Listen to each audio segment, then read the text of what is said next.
जय जगन्नाथ रुद्राक्ष study point को आपको स्वागत जनाऊँगी। आज नूतन वीडियो रे आमे ओटीईटी एक नूतन विषय वस्तु आलोचना करवा पेडागोजीर। आज विषय वस्तुर ना हेउछि शिक्षकों व्यवहार। कौन ये विषय वस्तुटी को आलोचना करार आवश्यकता पड़ा, शिक्षकों व्यवहार विषय में कहीं आम जाना दरकार। परीक्षार बहुत थर प्रश्न तो आसे, किंतु सिचुएशनल बेस्ट क्वेश्चन जितेबाला आसो साधारणतः ये विषय वस्तुटी को आपन को कौटी मिलबनी, किंतु बही भितर अच्छी या उपरे एते गुरुत्व आरोप करा जाए नहीं। किंतु सिचुएशनल क्वेश्चन जितेबाला आसे से ये जो शिक्षकों व्यवहार उपरे प्रश्न बहुत इम्पोर्टेंस थाए बा इम्पोर्टेंट होई थाए। प्रथम कथा हला आगामी समय रे आपण शिक्षक होबाकू जाउछंती, तेणु शिक्षक हेबा पूर्व शिक्षकों बिहेवियर किभली भाव में रहिबा दरकार, आपण निजुक सही ढांचा रे गढ़ी तोलिबा पई निजुक प्रस्तुत करिबा दरकार। प्रथम कथा हला शिक्षकों विद्यालय रे केउ केउ सब कार्य से करि थांती जेतबेले शिक्षानुष्ठान गुड़िक फलप्रद शिक्षण तथा शिक्षादान पद्धति अनुसरण करी शिक्षार्थी मानक उपयुक्त शिक्षण अनुभूति प्रदान करने होची शिक्षकों कार्य। मेथड अनुसार पिलामानंकु पाठ पढ़ाइबा शिक्षकों कार्य सिंपल वे। तापरे कौन सी भी व्यक्तिगत मार्गदर्शन हो, क्षेत्र परिदर्शन हो, अध्यापनात्मक कार्यक्रम परियोजना हो, शिक्षण प्रक्रिया पई अनुकूल वातावरण सृष्टि हो, शिक्षण उपकरण संग्रह हो, प्रस्तुति और बंटन हो, छात्र छात्री मानक योग्यता अनुଯାयी क्षुद्र क्षुद्र दल रे भाग करी प्रत्येक दल को मार्गदर्शन हो, बहु कार्य हो, मूल्यांकन रे भी हो, ये सब कार्य शिक्षकों द्वारा ही होई थाए। जेतेबेले शिक्षक गोटे शिक्षानुष्ठान ने गोटे श्रेणी गृह रे गोटे माने निर्दिष्ट परिवेश रे एते सब कार्य करूचंती, तो तांको बिहेवियरल एनालिसिस भी तो करवा दरकार ना। तांको व्यवहार तांको बिहेवियर पिलामानंक ऊपर इम्पैक्ट पकेबा तो निश्चित ना। तेणु यही सब माने कार्य गुड़िक सफल केतबेले हम जितेबाला जन शिक्षकों व्यवहार भल थी।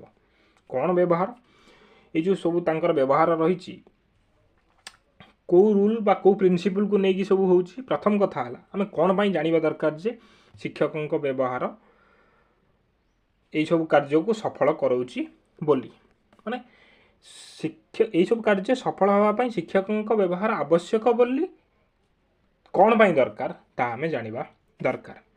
प्रथम कथा शिक्षकों व्यवहार सामाजिक अटे।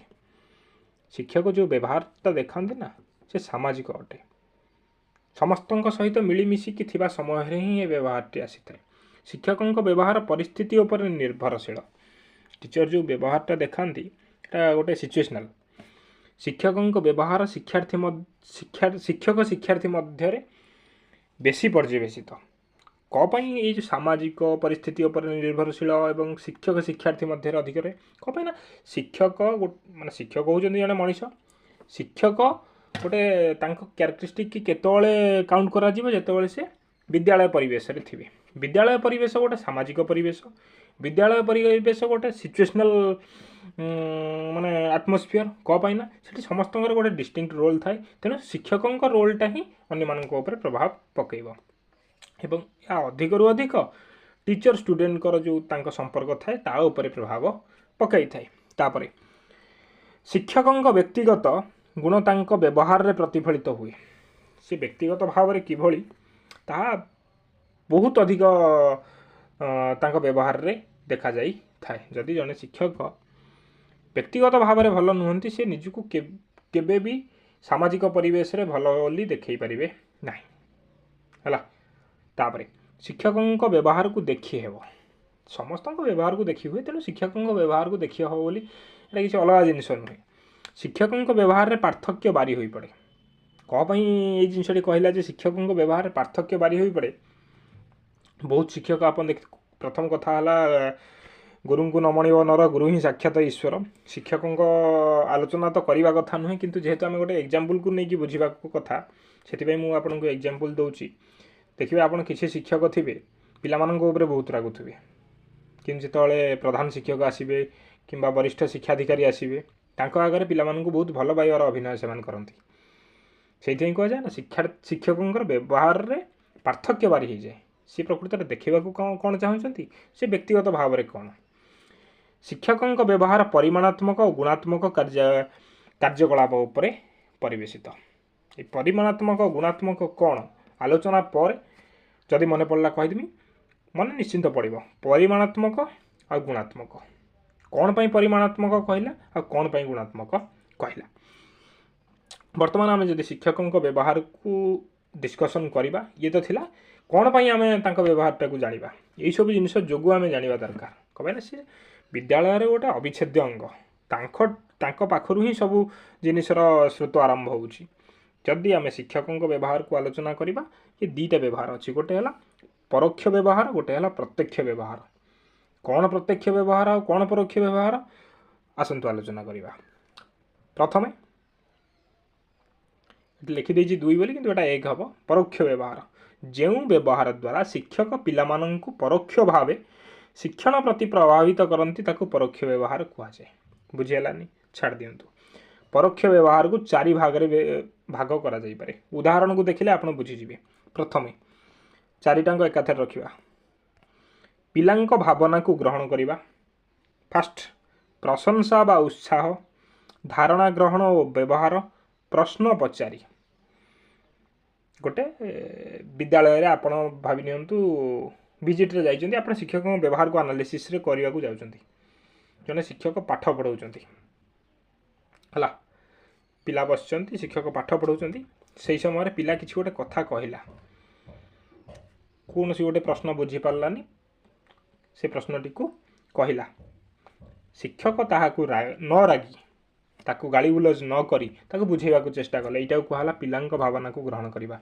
शिक्षक एठी डायरेक्ट ताकू किछि कहले कि बाबा तो कामटा एमिति तो कामटा सेमिति तू एठी प्रश्न पचारि परिबोनी कि तू प्रश्न पचारिबाटा बहुत बढ़िया तो प्रश्न पचारलु बोली मते भल लागिला ना पिलाटिए प्रश्न पचारला शिक्षक तार उत्तर देले एथिरे पिलार मन रे आत्मसंतुष्टि आसिला जे मु प्रश्न पचारिया फलले सार मते बा मैडम मते उत्तर देले ताऊ गोटे सिक्यूरीटी फील है यहाँ कह जाए पिलांक भावना को ग्रहण करवा जा परोक्ष व्यवहार जो व्यवहार रे माने इनडायरेक्ट वे रे पिलार शिक्षण प्रभावित होता है डायरेक्ट किसी कहले नहीं बढ़िया पाठ करचु बढ़िया ये करचु से डायरेक्ट किसी कहले नहीं है द्वितीय प्रशंसा बा उत्साह कौन शिक्षक पिलांक भल कार्य को हाँ भल अति भल कहवा परिवर्ते कार्य करि चल आगु को बढ़ इत्यादि कही से कार्य करने उत्साहित करती जिते आप हाँ भल अति भल बढ़िया करचु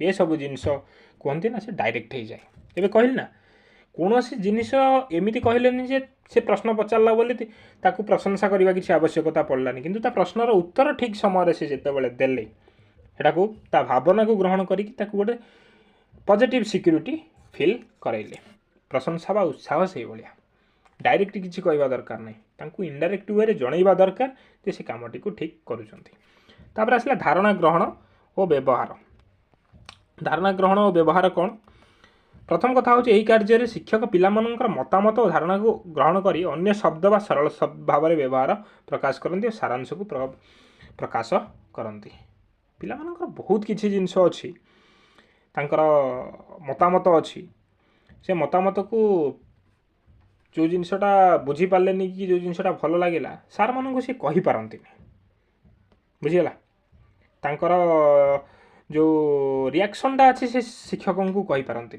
जदि से जिनसटा सी फील कले जे ए सार मान को आम कहीपरू बा ए मैडम मान को आम कहीपरू ताहले जानवे जे शिक्षकों द्वारा पिलार धारणा ग्रहण हो पारुछि से निजको निजर बोली फील करुच्ची से निजर मतामत दे पारुछि या छड़ा शिक्षक पिलाटीर मतामत को अति भल मतामत बोली कहती और तुम्हें जहाँ कहूच मु बुझुची बोली दर्शाती एटा को साधारणतः डेमोक्रेसी रे जेमिति हुए ना समस्तंकर अधिकार अच्छी सबकिछि कहवाक शिक्षार्थीर भी से भाया भाव तुम ताको डरई धमकई रखिपारनी ता मनरे भी जो जिनसटी अच्छी सेटा को भी ग्रहण करने को धारणा ग्रहण बोली कहुए आसला प्रश्न पचारि यही कार्य शिक्षक पिलामानंकु प्रश्न पचारि से चाहूबा पिला उत्तर पिलामानंक ठारू आशा करती शिक्षक प्रश्न पचारिया परे परे पिलामानंकु उत्तर तत्क्षणात देवाको कहती। यही प्रश्न तात्विक प्रश्न स्थान पाई न थाए।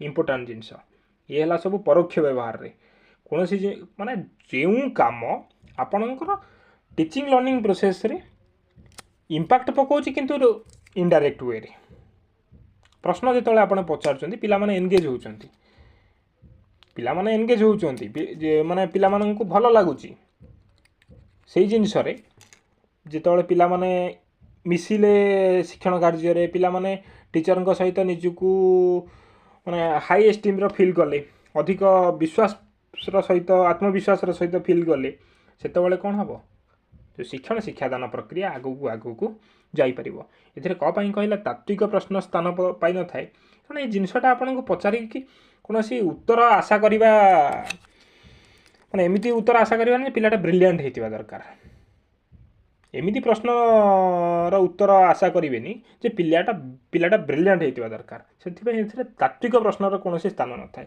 ए पिला को जमी शिक्षण शिक्षादान प्रक्रिया रे सामिल होगापी सहज बोध होला। ये थिला हमर धारणा ग्रहण व्यवहार प्रश्न पचारि एवं प्रशंसा उत्साह और पिलार भावना को जो व्यवहार द्वारा शिक्षक एभली भाव में व्यवहार करने द्वारा पिलामानंक शिक्षण परोक्ष भाव में प्रभावित हो। ये चारिटा को खाली मन रखिदेवे ऑप्शन में डायरेक्ट ही आसूची। तापर प्रत्यक्ष व्यवहार रे कौन ना अध्यापना द्वारा जो छाड़देली जो व्यवहार द्वारा शिक्षक पिलामानंक प्रत्यक्ष भाव शिखाती सी है परोक्ष भाव में एटा है प्रत्यक्ष भाव में अध्यापना द्वारा जहाँ जहाँ सी जानी थे पिलामानंक सेटा जनईदेले तो डायरेक्ट जिनस है तेणु एक कहुए प्रत्यक्ष व्यवहार भावी नहीं तो आप आगामी समय शिक्षक हे आपण पढ़ेवा शैली ही भल ना जाऊँच पिलामानंक रागुंट जी जहाँ टी प्रश्न पचारे गाड़ी दौरान पिला माने आग्रह करेंगे कि आपण पाखर पढ़ा जदि आप भल वे पढ़ाऊे ताने पिला आशा करेंगे जे ना पिला ठाରୁ आशा करेंगे जे सी मो पाठ पढ़ा को शुणु बोली बुझीगला। तेणु सीधा सड़क भाव में अध्यापना द्वारा पिलामानंकु एंगेज करई पारले तांकु जो जिनसटी शिखई पारले सेटा कुहाजिबो अध्यापना द्वारा शिक्षकक व्यवहार। तापरे निर्देशना दबा कौन निर्देशना देवा विषय वस्तु संपर्कीय निर्देशना दे शिक्षक पिलामानंकु शिक्षण कार्य रे नुआ नुआ कथा सब शिखाती। आज कौन पढ़ाइबार अच्छी ये जिनसटी किभली भाव में करार अच्छी यही सब जिनस को जो से पिलामानंकु कहिबे सेटा कुहाଯାଏ निर्देशना देवा। समालोचना करवा समालोचना करिबारे कौन हम गठनमूलक समालोचना द्वारा शिक्षार्थी मानकर अग्रहणीय व्यवहार को ग्रहणीय व्यवहार रे परिणत करती। जो जिनसटी पिला थरे भूल कला ताको आपण दंड द्वारा सब बेले परिवर्तन करें ना। समालोचना ये कह जे कहती भद्र बेजित दंड ठारू भद्र अपमान सबुठू श्रेयस्कर। जदि पिलाटी प्रकृति में बदलवा चाहूब जदि सी भल पिलाटी होइथिबो भूल खराब रास्ता को पलि जाई पारे जदि ताको आमे अपमान दबा ना किसी माने समालोचना वे रे अपमान दबा ना जोटा भद्र अपमान बोली कह जाए ताने से पुनर्बार से रास्ता को फेरी आस पार से कह समालोचना भी करवा प्रत्यक्ष व्यवहार रे जाउछि। आपन जदि इंटेंशन खराब रखिकी समालोचना करेंगे सेटा पिला उपर नेगेटिव इंपैक्ट पकेइबो। तापर पिलांकु कथा कहवा पई सुजोग दबा ये जिनसटा मूलरू भी कहीकि आसी सब बेले पिलांकर मतामत को सम्मान दियंतु पिलांकर कथा शुणा चाहतु तांकु कथा कहवाकू सुजोग दियंतु। जदि आपण पिलांकु सुजोग ही नदेवे से माने केबे भी शिक्षण कार्य रे सफल हो पारिबे नाही हला। तापरे एतिकी तो सब गला हमर वाचनिक व्यवहार। वाचनिक कौन जो व्यवहार कथा कहवा द्वारा होई थाए। वर्तमान आसीबो अणवाचनिक व्यवहार एभली किछि कार्य अछि जो कार्य रे हमर कथार कौन प्रयोग होई न थाए किंतु पिला माननकु लागे जे हाँ सार ये जिनसटी कहउचंती। फास्ट शिक्षकंकर ठार संकेत शारीरिक परिभाषा द्वारा पिला माननकु उत्साहित बा निरुत्साहित करती। किछि शिक्षक थांती केवल चाहिदेले पिला माने डर जिवे एटा हला शिक्षकंकर अणवाचनिक व्यवहार। तेणु केवल जड़े शिक्षक जिते श्रेणी गृह को बसुँच कथबार्ता नुहे तांको चाली चलन शारीरिक परिभाषा ये कहुई ଆପଣଙ୍କର ଦେଖିଥିବେ ସମସ୍ତଙ୍କର ଡ୍ରେସ୍ କୋଡ଼୍ ଅଛି। ବିଦ୍ୟାଳୟରେ ଶିକ୍ଷାर्थୀ ହୁଅନ୍ତୁ ଶିକ୍ଷକ ହୁଅନ୍ତୁ ଏ ଡ୍ରେସ୍ କୋଡ଼୍ର ଅର୍ଥ କ'ଣ କି ସମସ୍ତେ ସମାନ, କେହି ଧନୀ ନୁହନ୍ତି କି କେହି ଗରିବ ନୁହନ୍ତି, କେହି ଉଚ୍ଚ ନୁହନ୍ତି କି କେହି ନିଚ ନୁହନ୍ତି। ବର୍ତ୍ତମାନ ମୁଁ ଯେତିକି ପିଲାମାନଙ୍କୁ ଦେଖୁଛି, ଯଦି ଆପଣ ଟିଚର ହିସାବରେ ଯେତିକି ଆପଣ ପାଠ ପଢ଼ିବାକୁ ଯାଉଛନ୍ତି, ଆପଣ କୌଣସି ଫ୍ୟାନ୍ସି ଡ୍ରେସ୍ କମ୍ପିଟିସନ୍କୁ ଯାଉନାହାନ୍ତି। ଯଦି ସରକାର କରିଛନ୍ତି ୟୁନିଫର୍ମ କଥା, ଆପଣ ସେ ୟୁନିଫର୍ମକୁ ହିଁ ପାଳନ କରିକି ଯାଆନ୍ତୁ। ୟୁନିଫର୍ମ ବାହାରକୁ ଆପଣ ଯାଆନ୍ତୁ ନାହିଁ। ବହୁତ କିଛି ଅଛି, ମୁଁ ଆପଣଙ୍କୁ ସେ ବିଷୟରେ କହିବାକୁ ଚାହୁଁନି, ଆପଣ ଜାଣିଥିବେ କିଭଳି ଭାବରେ ତାହା ନେଗେଟିଭ୍ ଇମ୍ପାକ୍ଟ ପକାଉଛି। ସେଥିପାଇଁ ବିଦ୍ୟାଳୟରେ ବର୍ତ୍ତମାନ ରିଲ୍ସ କରିବା ମନା କରିଦିଆଯାଇଛି। ଯଦି ଶିକ୍ଷକ ହିଁ ରିଲ୍ସ କରିବେ ପିଲାମାନେ ଦେଖିକି କ'ଣ ଶିଖିବେ? ହେଲା, ଏସବୁକୁ ଛାଡ଼ିକି ପିଲାମାନଙ୍କ ଉତ୍ତମ ଶିକ୍ଷଣ ପାଇଁ ଶିକ୍ଷକଙ୍କର କ'ଣ କ'ଣ କାର୍ଯ୍ୟ ରହିଛି ଟିକେ ଦେଖିଦେଲେ ଆପଣଙ୍କର এই বিষয়ବସ୍ତୁଟି ସରିଯିବ। ପ୍ରଥମ କଥା, ଶିକ୍ଷକ ସବୁ ବର୍ଗର ପିଲାମାନଙ୍କୁ ଉତ୍ତମ ବ୍ୟବହାର ପ୍ରଦର୍ଶନ କରିବେ। ସବୁ ବର୍ଗର ବାଛ ବିଚାର କିଛି ରଖିବେ ନାହିଁ। ୟାକୁ ଭଲ ପଢ଼ୁଛି ବୋଲି ତାକୁ ଟିକେ ଅଧିକ ଭଲ ପାଇବି, ତାକୁ ସେ ଭଲ ପାଠ ପଢ଼ୁନି ବୋଲି ତାକୁ ଭଲ ପାଇବିନି, ନା ସେମିତି ନୁହେଁ। ପିଲାମାନଙ୍କର ବ୍ୟକ୍ତିତ୍ୱ ଉପସ୍ଥାପିତ ଧାରଣା ଗୁଡ଼ିକୁ ଉପଯୁକ୍ତ ସମ୍ମାନ ପ୍ରଦାନ କରିବେ। ଏ ଜିନିଷଟି କହି ସାରିଛି। କିଏ କେଉଁ ପର୍ସନାଲିଟିର ଅଛି, କାହାର କ'ଣ ମତାମତ ଅଛି, ସବୁକୁ ସମ୍ମାନ ଦେବା ଦରକାର। ପିଲାମାନଙ୍କର ମତାମତକୁ ଧୈର୍ଯ୍ୟ ସହକାରେ ଶୁଣି ଆହୁରି ଅଧିକ କହିବା ପାଇଁ ଉତ୍ସାହିତ କରିବେ। ଯେତେବେଳେ ଆପଣ ପ୍ରାଇମେରୀ ସେକ୍ସନରେ ହେବେ ନା, ପ୍ରଥମ ଦ୍ୱିତୀୟ ଶ୍ରେଣୀ ପିଲାଙ୍କୁ ଯେତେବେଳେ ପଢ଼େଇବେ, ସେ ବହୁତ କଥା କହନ୍ତି, ଗୋଟେ ଛୁଆ ଥାନ୍ତି, ତେଣୁ ତାଙ୍କ କଥାକୁ ଟିକେ ମନ ଧ୍ୟାନ ଦେଇକି ଶୁଣିବା ଦରକାର ଧୈର୍ଯ୍ୟର ସହିତ। ଯଦି ଆପଣ ନ ଶୁଣିବେ ନା, ପିଲା ଗୋଟେ ଡିମୋଟିଭେଟ୍ ଫିଲ୍ କରିବ। ଯଦି ଆପଣ ଶୁଣିବେ ନା, ସେ ଆହୁରି ଏମିତି ନୁହେଁ ଯେ ସେ ଗପୁରା ଛୁଆ, ତାଙ୍କ ମନରେ ବହୁତ କିଛି ପ୍ରଶ୍ନ ଥାଏ, ଅସୁମାରୀ ପ୍ରଶ୍ନ। ସେସବୁ ପ୍ରଶ୍ନର ଉତ୍ତର ସେମାନେ କେଉଁଠୁ ପାଇବେ? ଆଜ ଏ ଟିଚର ଆପଣଙ୍କ କତୁରୁ ହିଁ ପାଇବେ। ବ୍ୟକ୍ତିଗତ ଦଳଗତ କାର୍ଯ୍ୟ ପିଲାମାନେ କଲାବେଳେ ଆବଶ୍ୟକ ସ୍ଥଳେ ଉପଯୁକ୍ତ ସହାୟତା ଯୋଗାଇ ଦେବେ। ଫ୍ୟାସିଲିଟେଟର ହିସାବରେ ଯେଉଁଠି ଯାହା ଆପଣଙ୍କୁ ଦରକାର, ମାନେ ପିଲାମାନଙ୍କର ଦରକାର, ଆପଣ ଟିଚର ହିସାବରେ ସେଠି ତାଙ୍କୁ ସହାୟତା ଦେବା ଆବଶ୍ୟକ। ନିଜର ଯେଉଁ ବ୍ୟବହାର ପିଲାମାନଙ୍କୁ ମାନସିକ ସ୍ତରରେ ଆଘାତ ପ୍ରାପ୍ତ କରୁଛି ତାକୁ ପରିତ୍ୟାଗ କରିବେ। ଏ ଜିନିଷଟି ନା କେବେ ହେଇଛି ନା କେବେ ହେବ। ବହୁତ ଜିନିଷ ଅଛି ପିଲାମାନେ ଶିକ୍ଷକମାନଙ୍କର ଏଭଳି ରୁଡ୍ ବିହେଭିଅର ଯେ ପିଲାମାନଙ୍କୁ ତାହା ଟିକେ ମନରେ ଆଘାତ ସୃଷ୍ଟି କରୁଛି। ସେ ଜିନିଷଟିକୁ ଆପଣଙ୍କୁ ଛାଡ଼ିବାକୁ ହିଁ ପଡ଼ିବ। ତାପରେ ପିଲାମାନଙ୍କ ମନରେ କାର୍ଯ୍ୟ ପ୍ରତି ଆଗ୍ରହ ବଢ଼ାଇବା ପାଇଁ ବାଚନିକ ଅଣବାଚନିକ ବ୍ୟବହାର ଯେଉଁଠି ଯେପରି ଆବଶ୍ୟକ ତାହା ପ୍ରୟୋଗ କରିବେ। କେଉଁ ଜାଗାରେ କ'ଣ ବ୍ୟବହାର ଦେଖାଇବେ ସେଇଟା ହେଉଛି ମୋଷ୍ଟ ଇମ୍ପୋର୍ଟାଣ୍ଟ। ଏ ଜିନିଷ ଆପଣ କେବେ ଥିଓରି ପଢ଼ିକି ଜାଣିପାରିବେନି। ଏଥିପାଇଁ ଆପଣଙ୍କୁ ଫିଲ୍ଡ ଉପରକୁ ଯିବାକୁ ପଡ଼ିବ। ଆଜି ଟିଚର ଯେତେବେଳେ ଆପଣ ହେବେ ନା, ସେତେବେଳେ ଆପଣ ଜାଣିପାରିବେ। ତେଣୁ ଆଜିର ପାଠପଢ଼ା ପଢ଼େଇବା କମ୍, କିଛି କଥା ଜଣେଇବା ଅଧିକ। ଏଥିରେ ଦେଖିବେ ଆପଣଙ୍କର ଗୋଟେ ଦୁଇଟା କୋଶ୍ଚିନ୍ କି ଛାଡ଼ିଦେଲେ ଆପଣ ବେଶୀ କିଛି ଜିନିଷ ଏତେ ଦରକାର ନାହିଁ। ଇଏ ସବୁ ସିଚୁଏସନାଲ, ଡାଇରେକ୍ଟ କୋଶ୍ଚିନ୍ ଗୋଟେ ଦୁଇଟା ଆସିବ, କିନ୍ତୁ ସିଚୁଏସନାଲ ଏତିକି ପଢ଼ି ସାରିଲା ପରେ, ଏତିକି ଏ ଭିଡ଼ିଓଟିରୁ ଶୁଣି ସାରିଲା ପରେ ଆପଣଙ୍କର ଗୋଟେ ବେସିକ୍ ଆଇଡ଼ିଆ ପଳେଇ ଆସିବ ଯେ ଯଦି ଶିକ୍ଷକ ମୁଁ ବିଦ୍ୟାଳୟରେ ହେଇଥାନ୍ତି ତାହେଲେ ଏ ବ୍ୟବହାରରେ କ'ଣ କ'ଣ ସବୁ ହେଇଥିବା ଦରକାର। ହେଲା, ଅନ୍ତିମରେ ପିଲାମାନେ ନିର୍ଭୟ ଭାବରେ ସେମାନଙ୍କ ସମସ୍ୟା ଗୁଡ଼ିକୁ ତାଙ୍କ ସହ ଆଲୋଚନା ପାଇଁ ସୁଯୋଗ ସୃଷ୍ଟି କରିବେ। ଯଦି ପିଲା ହିଁ ଭୟ କଲେ ଶିକ୍ଷକଙ୍କୁ, ତାହେଲେ ସ୍କୁଲରେ ପାଠପଢ଼ା କେବେ ହେଇପାରିବ ନାହିଁ। ହେଲା, ତେଣୁ ଆଶା କରୁଛି ଆଜି ଫ୍ୟୁଚର ଟିଚର ଆପଣ ଭବିଷ୍ୟତରେ କେବେ ନା କେବେ ହେବେ। ଯଦି ତାହେଲେ ଏସବୁ ଜିନିଷକୁ ମନେ ରଖିବେ ଏବଂ ପରୀକ୍ଷା ପର୍ସପେକ୍ଟିଭରେ ବି ଟିକେ ମନେ ରଖିବେ। ସିଚୁଏସନାଲ କ୍ୱେଶ୍ଚିନ୍ ବହୁତ ଆସେ। ତେବେ ଆଶା କରୁଛି ଆଜିର ଭିଡ଼ିଓଟି ଆପଣଙ୍କୁ ଭଲ ଲାଗିଥିବ। ଯଦି ଭଲ ଲାଗିଲା ଲାଇକ୍ ସେୟାର ସବସ୍କ୍ରାଇବ୍ କରିବେ ଏବଂ ଯାହା ଯାହା ବିଷୟବସ୍ତୁ ଆପଣଙ୍କର ଆବଶ୍ୟକତା ଅଛି, ଆମେ ତ ଖୋଜୁଛୁ ଆପଣଙ୍କର କ'ଣ କ'ଣ ବିଷୟ ଆପଣଙ୍କୁ ଉପଲବ୍ଧ କରାଯାଇପାରିବ। ଯେହେତୁ ପରୀକ୍ଷା ଡେଟ୍ ଆସିନି, ସେଥିପାଇଁ ବହୁତ ଗୁରୁତ୍ୱପୂର୍ଣ୍ଣ ବିଷୟ ରଖାହେଇଛି, ତାହାକୁ ଅଣାଯାଇପାରୁନାହିଁ। କାରଣ ଅନ୍ତିମ ସମୟରେ ପଢ଼ିଲେ ଟିକେ ଭଲ ଆପଣଙ୍କର ମନରେ ରହିବ।